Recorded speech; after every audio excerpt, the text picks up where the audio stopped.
이 말씀을 중심으로 은혜는 당신을 포기하지 않습니다 라는 제목으로 같이 은혜를 나누기를 원합니다. 수요일과 금요일 날마다 우리가 전도를 합니다. 아라역 7번 8번 출입구 앞에서, 그리고 한상민 제과점 앞에서 두 분이, 그래서 총 4명이 매주마다 전도를 하는데요. 지난주에 말씀을 드렸죠. 하나님의 교회 사람을 만났다고. 제가 이번 주 전도 나가면서 물증을 확보를 했습니다. 하나님의 교회 사람들이 나눠지는 신문입니다. 이 보니까 이게 판교 성전이래요. 판교 성전에서 6월절 옆에 써놨 6월절 대승회 집회를 모이면서 판교 성전에 모였던 하나님의 교회 신자들의 모습을 사진을 찍어놨습니다. 지금 손에 들고 있는 게 뭔 줄 아십니까? 성찬식을 거행하고 있어요. 성찬식을. 아래 위층이 가득 차 있습니다. 이름은 참 좋습니다. 하나님의 교회야. 얼마나 복된 이름입니까? 그런데 다른 이름은 안상홍 정인이에요. 안상홍 정인. 지금은 안상홍 씨가 죽고 난 다음에 장길자 씨가 하나님 어머니라고 얘기를 합니다. 말씀드린 대로 그 정도가 되면 2단이 아니라 3단, 4단은 됩니다. 그래도 우리나라에서 신천지만큼 엄청난 힘을 가지고 있어요. 지난주에 제가 만났을 때 그분들은 좀 한 30대 후반, 40대 5사람이 나와가지고 전도를 하고 있더라고요. 또 하나 놀라운 것은 아내가 이 앞에서 GS 앞에서 잠깐 우리 물티슈 나눠주고 전도를 하는 중에 그 앞에서 다른 분이 또 전도를 하고 있기에 아내가 잠깐 얘기해 보니까 그분이 누구냐면은 남묘호랭케교. 남묘호랭케노는 일본에서 시작한 불교와 접목된 단체입니다. 남묘호랭케교라는 말 자체가 이 산스크리트입니다. 그리고 이 뜻은 법화경의 가르침을 의지한다라는 고대 인도인 거예요. 남묘호랭케교라는 말 자체가 좀 이상하지 않습니까? 그리고 우리나라에서는 이것을 SGI, 제가 전에 구로에 있을 때 그 거리공원 옆에 SGI 본부가 있었는데 SGI라는 말 뜻이 소카 가카이 인터내셔널, 이걸 우리로 창가학회라고 부릅니다. 일본 말이에요. 우리 이 지역이 정말 무주공산이 아닙니다. 이단들이 정말 열심히 해요. 하나님께서 이곳을 선교지로 우리에게 주셨고 이곳에서 정말 하나님의 섭리 가운데서 우리 더 기쁜 교회가 세워졌습니다. 영적인 싸움이 점점 쉽지 않다는 것을 깊이 느낍니다. 그러나 하나님께서 또한 필요한 일꾼들을 보내주시고 이 사명 넉넉히 감당하게 하셔서 정말 나를 통하여서 우리가 밟는 이 땅이 하나님의 영광이 선포되는 땅으로 변화되는데 우리 모두를 사용하시게 될 줄 믿습니다. 오늘 이 본문을 중심으로 은혜는 당신을 포기하지 않습니다 라는 제목으로 말씀을 나누기를 원하는데요. 오늘 본문의 이 사도행전 3장은 구조가 매우 단순합니다. 전반부는 성전 미문에 있었던 40세 된 한 남성이, 평생 걸어보지 못한 사람이 베드로 요한을 만나고 벌떡 일어나는 사건을 기록하고 있습니다. 강력한 성령의 역사를 보여주시죠. 금과 은은 내게 없지만 나에게 있는 것으로 내게 주노니 나사렛 예수의 이름으로 일어나 걸으라는 그 선포 가운데서 그 사람이 생전 처음으로 일어나서 걷기도 하고 뛰기도 하고 하나님을 찬양하고, 평생도록 성전 미문에 앉아 있었지만 한 번도 성전에 들어가 본 적이 없는 그 사람이 성전으로 들어가서 하나님을 찬송하는 놀라운 사건을 보여줍니다. 그것이 3장의 전반부예요. 그리고 후반부는 이 사건에 대해서 설명을 합니다. 사람들이 놀랍니다. 그리고 그 사람과 베드로에게 달려옵니다. 후반부의 말씀은 이렇게 시작이 됩니다. 낳은 이 사람이 베드로와 요한을 보고 난 다음에 붙잡습니다. 이 붙잡다는 말은 손을 잡고 이게 아니라 정말 그 사람이 얼마나 감격했겠어요. 베드로 요한을 끌어안는 거예요. 그냥 꽉 끌어안는 겁니다. 근데 사람들도 그 광경을 압니다. 그리고 솔로몬 행각이라는 곳에 모여들면서 사람들이 도대체 어떻게 된 일인지 알고 싶지 않겠습니까? 그때 베드로는 그들에게 이 사건을 설명합니다. 그것이 오늘 후반부의 내용이고 그것이 베드로의 설교 내용입니다. 세 가지를 말합니다. 첫 번째는 누구를 믿어야 하는가, 두 번째는 어떻게 믿어야 하는가, 세 번째는 그 믿음의 결과는 무엇인지에 대해서 설명하는 것. 그것이 베드로의 설교고 오늘 후반부 전체의 말씀입니다. 첫 번째로 누구를 믿어야 하는가. 베드로는 예스와 노를 분명하게 합니다. 왜 놀랍게 여기느냐, 왜 우리를 주목하느냐, 두 번씩이나 왜라고 말하면서 첫 번째는 우리를 주목하지 말라는 것이죠. 이것이 성령의 역사라는 것을 말합니다. 백성들에게 말합니다. 이스라엘 사람들은 왜 이를 놀랍게 여기느냐. 사실은 베드로가 이미 2장에서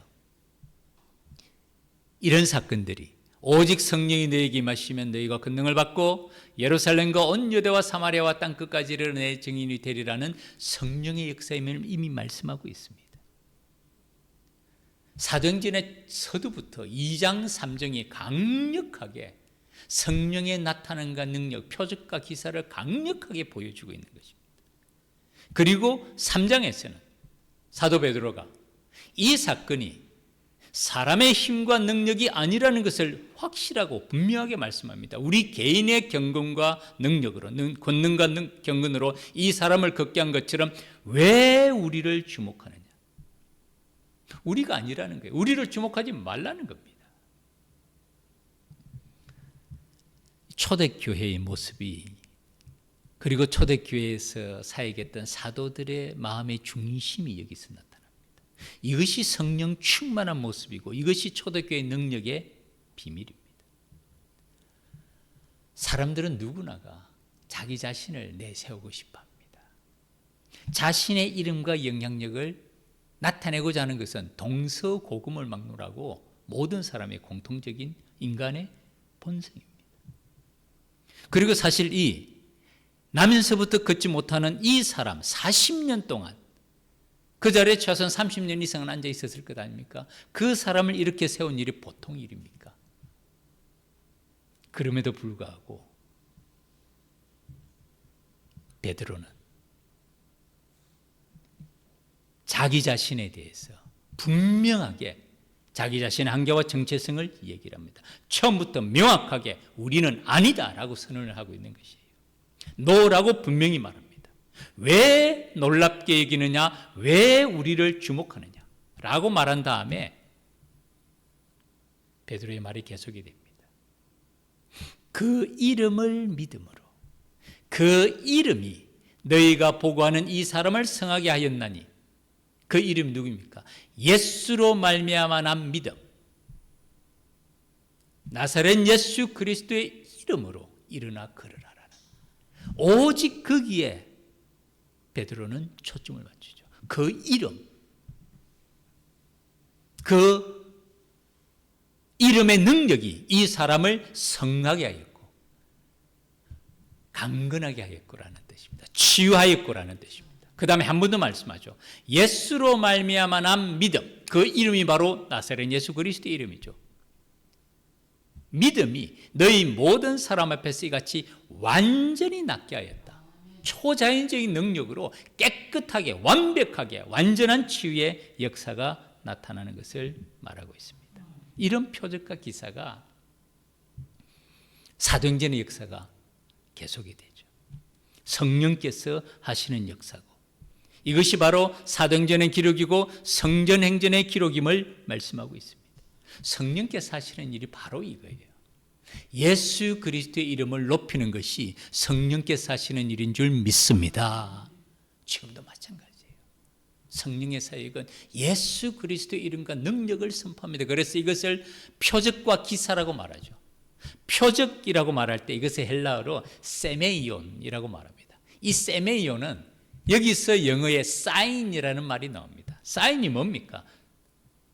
상징이잖아요. 다른 말로 하면 sign은 손가락입니다.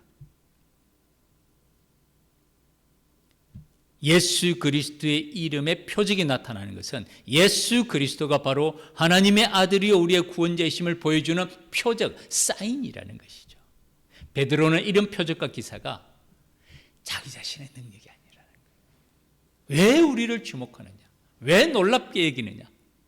이것이 바로 성령의 역사고 하나님의 역사고 그 이름을 믿음으로 그 이름이 이 사람을 성하게 하고 예수로 말미암은 믿음이 이같이 완전히 낫겠다는 것을 명백하게 선언하고 있습니다.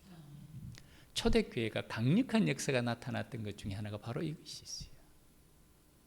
오직 예수 그리스도의 이름, 예수 그리스도의 능력, 그리고 모든 표적과 기사는 그분이 누구신지를 보여주는 세메이언, 사인, 손가락이라는 것이거든요. 사람은 쉽지 않습니다. 말씀드린 대로 누구나가 자기 자신을 나타내고자 하는 마음을 가지고 있어요. 그러나 성경에서는 오직 예수 그리스도의 이름을 나타내며 그 하나님의 손에 쓰임받는 사람들의 기록들이 많습니다. 한 사람 예로 들면 세례 요한이라는 사람입니다. 예수님께서 세례 요한을 대단히 칭찬하시죠. 여자가 낳은 자 중에 이보다 더 큰 자가 없다. 이건 엄청난 칭찬입니다. 여자가 낳지 않은 사람이 누가 있습니까? 아무도 없죠. 여자가 낳은 자 중에 요한보다 큰 자가 없다는 것은 가장 크다는 뜻이에요, 사실은. 그만큼 예수님께서 요한을, 세례 요한을 칭찬하십니다. 칭찬하는 이유가 뭘까요? 물론 세례 요한이 예수님 이전에 바로 오셔서 자신은 광야에 외치는 자의 소리로 주의 가시는 길을 평탄케 하는 자라라는 자기 자신의 정체성을 분명히 하고 그 사명을 감당하지만은 또한 사도 세례 요한은 그 마음속에 요한복음 3장 30절에 이렇게 말합니다. 그는 흥하여야 하겠고 나는 쇠하여야 하리라 하니라. 오늘날 우리는 세례 요한과 예수님을 비교할 수는 없습니다. 세례 요한은 그냥 한 가문에, 제사장 가문에 예수님을 앞서 보낸 광야에 외치는 자의 소리라는 걸 우리가 알고 있기 때문에 비교하지 않습니다. 그리고 예수님은 메시아 그리스도로 이 땅에 오신 분이죠. 정말 엄청난 일이죠. 그러나 예수님 당시에는 세례 요한과 예수님 사이는 6개월 차이밖에 안 나요. 거의 동시대, 거의 동년배입니다. 오늘날로 말하면 세례 요한이 훨씬 뼈대에 있는 가문, 명성 있는 가문, 오늘날로 말하면 금수지를 물고 태어난 사람이 세례 요한이에요. 그에 비해서 예수님은 몰락한 다윗의 가문에 태어난 이름 없는 목수의 아들로서 살아가던, 그리고 그 당시 사람들은 심지어는 그의 아버지가 누군지도 모르는 사람으로 살아갔던 한 사람이었던 것이에요. 그 당시 사람으로는 세례 요한과 예수님을 비교할 수 없는, 모든 사람들이 세례 요한을 주목합니다. 태어날 때부터 그의 아버지 사가랴가 말을 못하게 되고 표적과 기사를 보게 되고 온 사람들이 다 알고 있어요. 그런데 그가 자기 자신의 정체성, 자기 자신의 역할, 자기 자신의 사명을 분명히 하는 말이 바로 이 말입니다. 그는 흥하여야겠고 하나님의 나라를 말해요. 자기한테 와서 예수님이 세례까지 받잖아요. 그러나 요한은 압니다. 그분이 누군지를 영적인 눈으로 아는 거예요. 내가 당신한테 세례를 받아야 되는데 당신은 나에게 세례를 받습니까? 라고 말할 만큼 요한은 영적인 눈이 열린 사람이었어요. 그리고 하는 말이 그는 흥하여야겠고 나는 쇠하여야 하리라 하니라. 오늘날로 말하면 사실 세례 요한이 겸손하게 해도 그는 흥하여야겠고 나도 흥하여야 하리라. 이게 윈윈이죠. 서로가 잘 돼야죠. 그런데 그렇잖아요. 그분, 예수 그리스도, 그분은 하나님의 나라, 그분의 사명을 이루시고 나는 그 앞에서 광야에 외치는 자의 소리, 심지어는 뭐라고 말하죠? 나는 그분의 신발끈 풀기에도 합당치 않습니다 라고 말하면서 자기 자신의 자리매김을 분명히 하는 사람인 것이죠. 이런 그를 예수님께서는 칭찬하십니다. 하나님의 나라에 대한, 그리스도의 사명에 대해서 자기 자신의 책임과 의무를 성실하게 감당하며 자신의 한계를 분명하게 하는 그를 주님은 매우 칭찬하시고, 말씀드린 대로 여자가 낳은 자 중에 요한보다 더 큰 자가 없다고 말할 만큼 큰 칭찬을 하십니다. 오늘 우리도 마찬가지입니다. 오직 예수 그리스도의 이름, 이것이 우리가 주님 앞에 나아갈 수 있는 길이요, 이것이 우리가 주님 앞에 나아갈 수 있는 유일한 우리의 이유가 됩니다. 이분을 기억하십니까? 조지 뮬러의 응답받는 기도에 첫 번째 기도 제목이 뭐였습니까? 오직 예수 그리스도의 이름만을 의지하라. 오늘 우리도 마찬가지입니다. 주님께 나아갈 때 우리의 공로로, 우리의 경험으로, 우리의 지식으로, 우리의 재능으로 나아갈 수 없습니다. 오직 예수 그리스도의 이름으로 나아갈 때 주님께서는 예수 그리스도의 이름으로 우리를 용납하시고 받으시고 우리를 안아주실 줄 믿습니다. 그리고 그 예수 그리스도의 이름에 십자가의 보혈로 두 번째가 뭡니까? 회개예요. 자복과 회개하는 것. 전 종종 이런 비유를 자주 합니다. 제가 운동을 좀 좋아합니다. 지금도 열심히 뛰고 피트니스 가고 조깅하고 하는데, 땀을 흘리고 난 다음에 해야 될 게 뭡니까? 샤워를 하면 시원해지죠. 아주 리프레시해집니다. 아주 상쾌해지죠. 몸이 땀으로 접근하고 지저분하게 되고 하면 샤워를 하면 깨끗하게 됩니다. 우리 마음속에 크고 작은 많은 죄가 있음을 우리 모두가 잘 알고 있습니다. 우리는 본질적으로 정말 전적으로 타락한 인간이라는 것이 시간이 지날수록 더 깊이 느낍니다. 우리의 이런 죄악된 마음을 어떻게 씻을 수가 있습니까? 땀은 샤워를 하면 씻을 수가 있지만 우리 마음의 죄는 그 무엇으로도 씻을 수가 없습니다. 그러나 오직 예수 그리스도의 십자가의 보혈로, 그분께서 십자가에 흘리신 보혈로 우리의 죄를 정결케 해주시는 줄 믿습니다. 깨끗게 하시고 씻겨주시고 새롭게 하시고, 이것이 거룩한 백성이 되는 것이죠. 조지 뮬러가 주님께 나아가며 기도할 때마다 5가지 원칙, 오직 예수 그리스도의 이름만을 의지하라, 자복하고 회개하라, 두 번째입니다. 세 번째가 뭐라고요? 약속의 말씀을 의지하라. 우리의 감정과 우리의 주관적인 생각이 아니라 하나님의 약속의 말씀을 의지하라, 세 번째입니다. 네 번째가 하나님의 뜻과 하나님의 나라와 그 이름과 그 영광을 위해서 구하라. 마지막 5번째가 하나님의 때와 하나님의 시간에 응답하실 때까지 끈기 있게 기도하라. 오늘 우리도 마찬가지입니다. 오직 예수 그리스도의 이름으로, 십자가의 공로로 주님 앞에 나아가고 우리가 정결케 되고 거룩한 백성으로 하나님 앞에서 새로워지는 우리 모두가 되기를 주의 이름으로 축복합니다. 두 번째, 베드로는 어떻게 믿어야 하는가? 사실 오늘 은혜는 당신을 포기하지 않습니다라는 핵심 내용이 어떻게 믿어야 하는가 여기서 나옵니다. 19절에 이렇게 말합니다. 그러면 너희가 회개하고 돌이켜 너희 죄 없이 함을 받으라. 자복하고 회개하고 주님께 나아갈 때 주님께서는 용서하시고 씻기시고 새롭게 하시고 죄를 사해 주신다는 것이죠.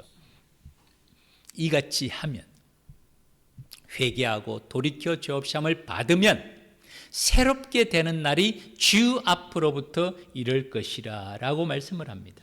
한마디로 말하면 우리가 자복하고 회개하고 기도할 때 하나님께서 용서해 주시고 우리를 새롭게 해 주신다는 말씀이죠. 다른 말로 하면 새로운 기회를 우리에게 주신다는 것이에요.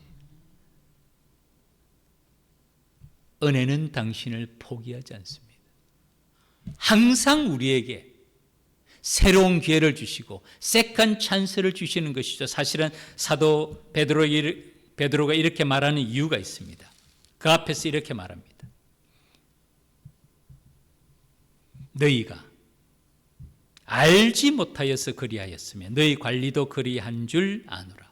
알지 못했다고 베드로는 얘기합니다. 백성들이 예수님을 십자가에 못 박으라고 말하지 않습니까? 대제사장, 서기관, 바리새인, 백성의 관리들, 백성의 지도자들도 다 네가 하나님의 아들이거든 십자가 위에서 뛰어내려 보라고 그들의 음모를 통해서 예수님을 십자가에 못 박습니다. 그런데 베드로는 그들이 그런 행동을 한 것은 너희가 알지 못하여서 그리하였으면 너희 관리들도 그러한 줄 아노라.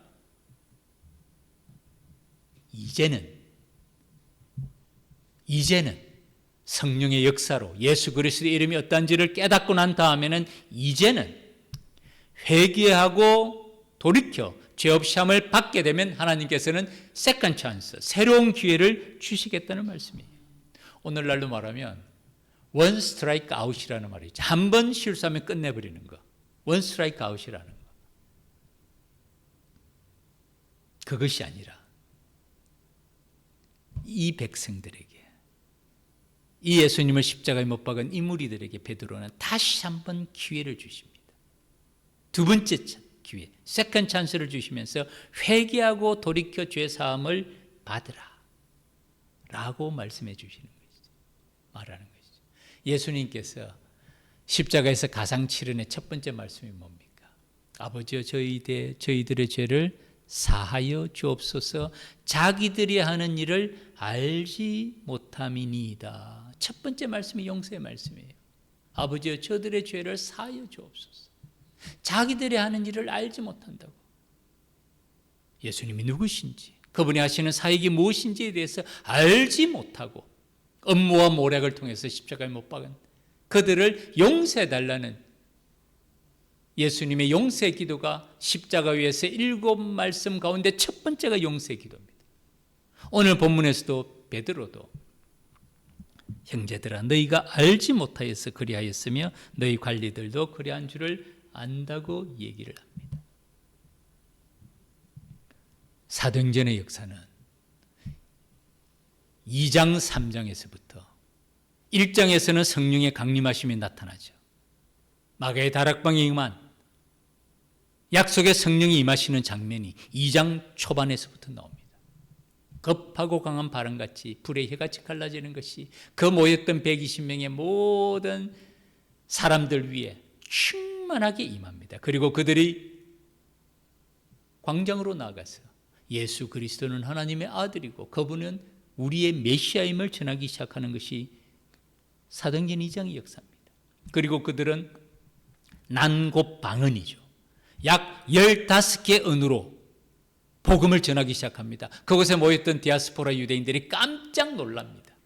자기 나라 본국 언어를 통해서 복음에 대해서, 예수 그리스도에 대해서 얘기를 들으니까 이 사람들이 기절초풍할 만큼 놀래죠.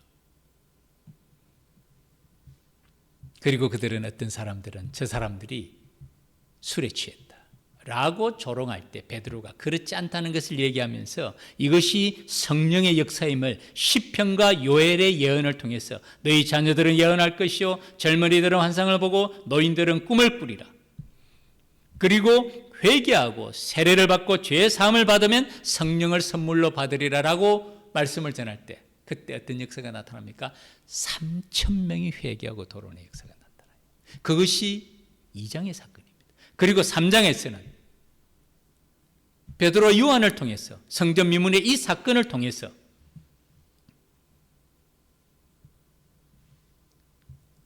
깜짝 놀라서 솔로몬 행각에 모인 그들에게 베드로는 다시 한번 기회를 주십니다. 너희가 알지 못하여서, 너희 관리들도 알지 못하여서 그런 줄 안다. 그러나 이제는 회개하고 돌이켜 죄의 사함을 받으라라고 다시 한번 기회를 주시는 것이죠. 그리고 그들에게 어떤 역사가 나타납니까? 5,000명이 회개하고 돌아와요. 이 5,000명은 20세 이상 되는 남자를 말합니다. 엄청난 숫자인 거예요.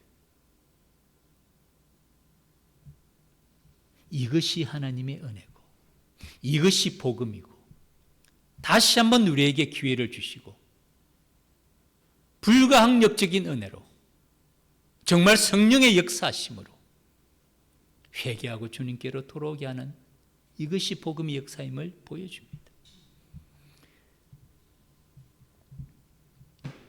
하나님께서는 포기하지 아니하시는, 세컨 찬스를 주시는, 또 다른 기회를 주시는 그런 사람들의 이야기가 성경에 많은데 구약에서 특별히 요나라는 사람을 아시죠? 요나 선지자.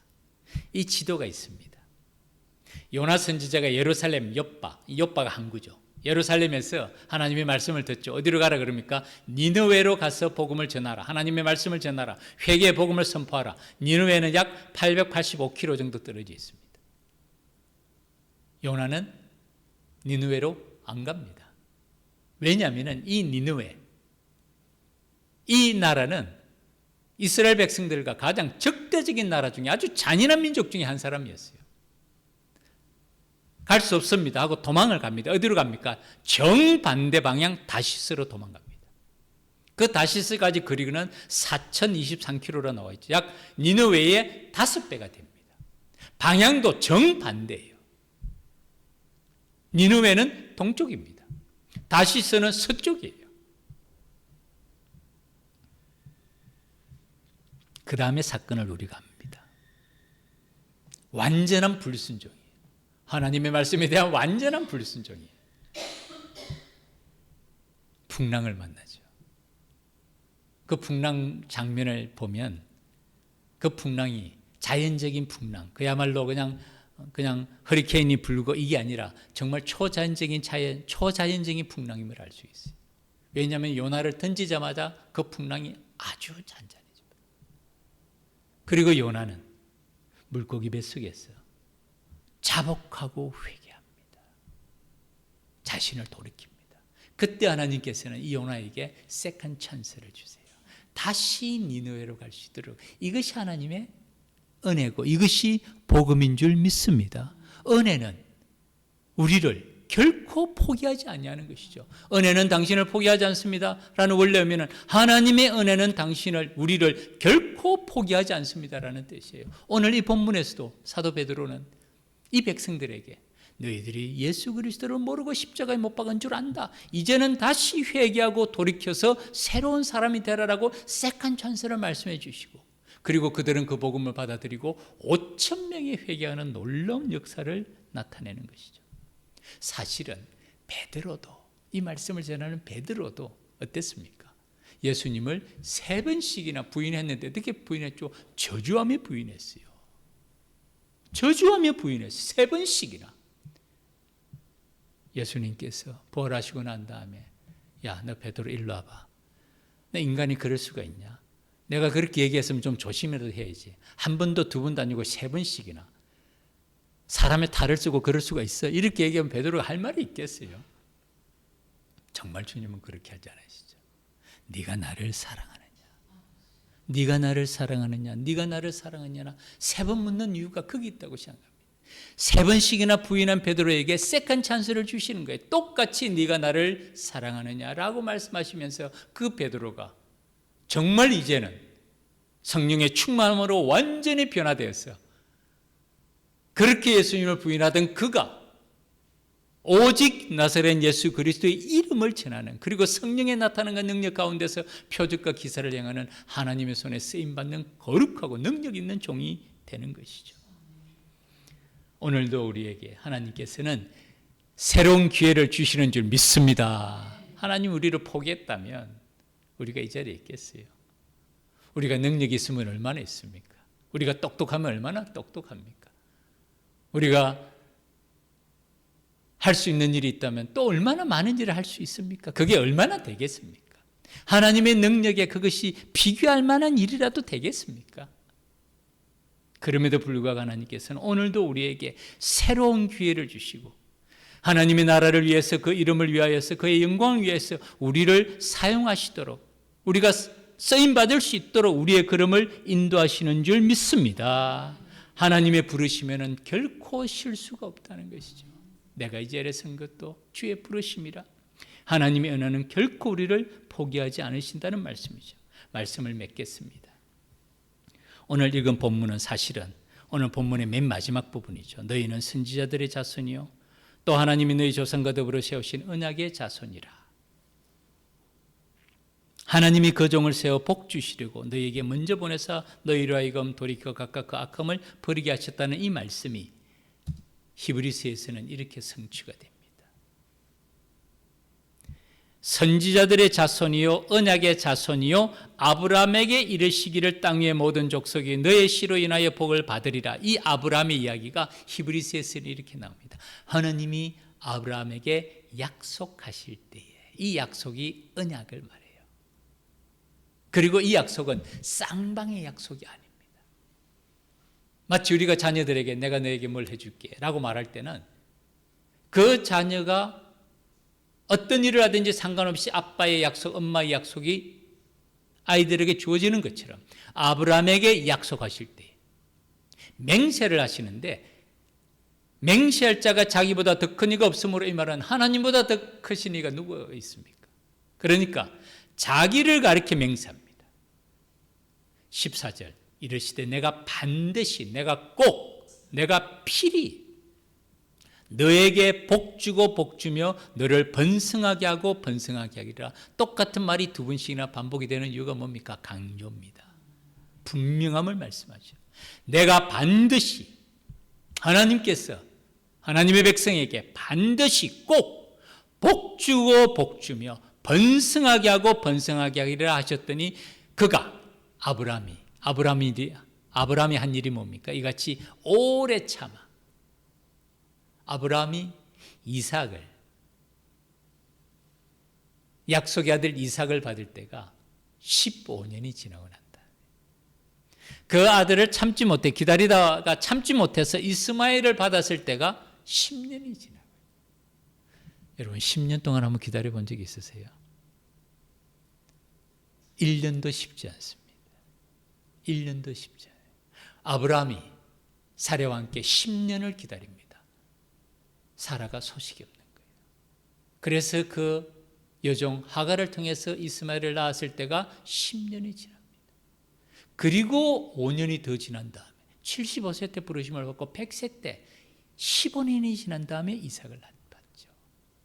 그가 이같이 오래 참아 그 약속은 누가 주신 약속입니까? 하나님이 주신 약속. 하나님께서 반드시 이루신 줄 믿습니다. 하나님의 약속은 하나님 자신이 이루신다는 것을 말씀합니다. 말씀을 맺겠습니다. 우리 은혜, 우리 방금 부른 찬양이죠. 내가 누려왔던 모든 것들이, 내가 지나왔던 모든 시간이, 내가 걸어왔던 모든 순간이 당연한 것 아니라 하나님의 은혜였습니다. 아침 해가 뜨고 저녁에 노을, 봄의 꽃향기와 가을의 열매, 변하는 계절의 모든 순간, 자연의 모든 걸음걸음도 당연한 것이 아니라 이것이 하나님의 은혜였다는 것을 깨닫죠. 내가 이 땅에 태어나 사는 것, 어린아이 시절과 지금까지 숨을 쉬며 살며 꿈을 꾸는 삶, 당연한 것 아니라 은혜였습니다. 내가 하나님의 자녀로 살며 오늘 찬양하고 예배하는 삶, 복음을 전할 수 있는 축복, 이 모든 것이 전에는 당연한 줄 알았는데 그것이 당연한 것이 아니라 은혜였습니다. 모든 것이 은혜, 한없는 은혜. 내 삶에 당연한 것 하나도 없었던 것을 모든 것이 은혜였어. 은혜는 우리를 결코 포기하지 않습니다. 그리고 그 은혜의 약속, 하나님께서 반드시 이루실 줄 믿습니다. 믿음으로 걸어가는 우리 모두가 되기를 바라고요. 우리 다 같이 주님께 기도 올리겠습니다. 하나님 아버지, 우리의 믿음의 눈을 열어서 우리의 삶의 걸음 가운데 이 모든 것이 당연한 것이 아니라 하나님의 은혜임을 깨달을 수 있는 성령께서 우리의 영의 눈을 열어주시고 우리 마음으로 깨닫게 하여 주시옵소서. 참으로 하나님 아버지, 오늘도 복음이, 오늘도 하나님의 말씀이 우리에게 새로운 기회를 주시며 하나님의 사역에 쓰임받을 수 있는 기회를 주심을 감사를 드리며 하나님 아버지, 오늘 하루하루를 믿음으로 걸어가는 주의 백성들 되게 하여 주시옵소서. 우리 삶에 크고 작은 많은 일들을 만납니다. 우리의 지혜와 능력이 아니라 나사렛 예수 그리스도의 이름을 의지하게 하여 주옵시고, 나사렛 예수 그리스도의 이름으로 나타나는 표적과 기사가, 하나님 아버지 성령의 역사가 우리 삶 가운데 충만한 것을 바라보고 하나님께 영광 돌리며 주님의 손에 쓰임받는 또한 주의 백성들의 믿음의 걸음들 다 되게 하여 주시옵소서. 우리 주님께서 한 주간도 주의 백성들 동행하여 주옵시고 이 땅에 하나님의 백성들이 일어나 빛을 발하며 하나님께 영광 돌리는 보배롭고 존귀한 주의 백성들의 삶의 걸음 되게 하여 주시옵소서. 예수님 이름으로 기도 올립니다. 아멘.